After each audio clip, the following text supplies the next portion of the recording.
Àwọn agbébọn tó Sọsẹ nípínlẹ̀ Kogi, Pasito, Iyawo rẹ̀ àtàwọn ọmọ ìjọ ni wọ́n jí gbé. Ìjọ Kérúbù àti Séráfù tí wọ́n ṣẹ̀ṣẹ̀ dá sílẹ̀ ní agbègbè Ẹ̀jìbá ní gúúsù ìjọba ìbílẹ̀ Yàbá nípínlẹ̀ Kogi ni àwọn agbébọn ti ya bò báyìí. Ìkọlù ọ̀hún ló di mímọ̀ pé ó ṣẹlẹ̀ nígbà tí wọ́n ń ṣìsìn lọ́wọ́ lọ́jọ́ Sunday 30 oṣù kọkànlá ọdún yìí. Ìròyìn jẹ́ kó di mímọ̀ pé nínú hílàhílo ni àwọn èèyàn agbègbè náà wà báyìí nítorí ìkọlù àwọn agbébọn.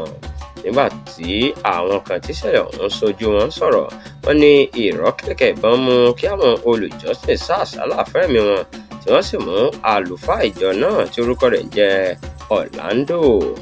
Wọ́n ní ìpayà ló jẹ́ fún àwọn báwọn agbébọn ṣe ya wọ ìlú àwọn. Bákan náà ni wọ́n sọ pé àwọn kò tí ì lè sọ ní pàtó iye èèyàn tí wọ́n ti jí gbé.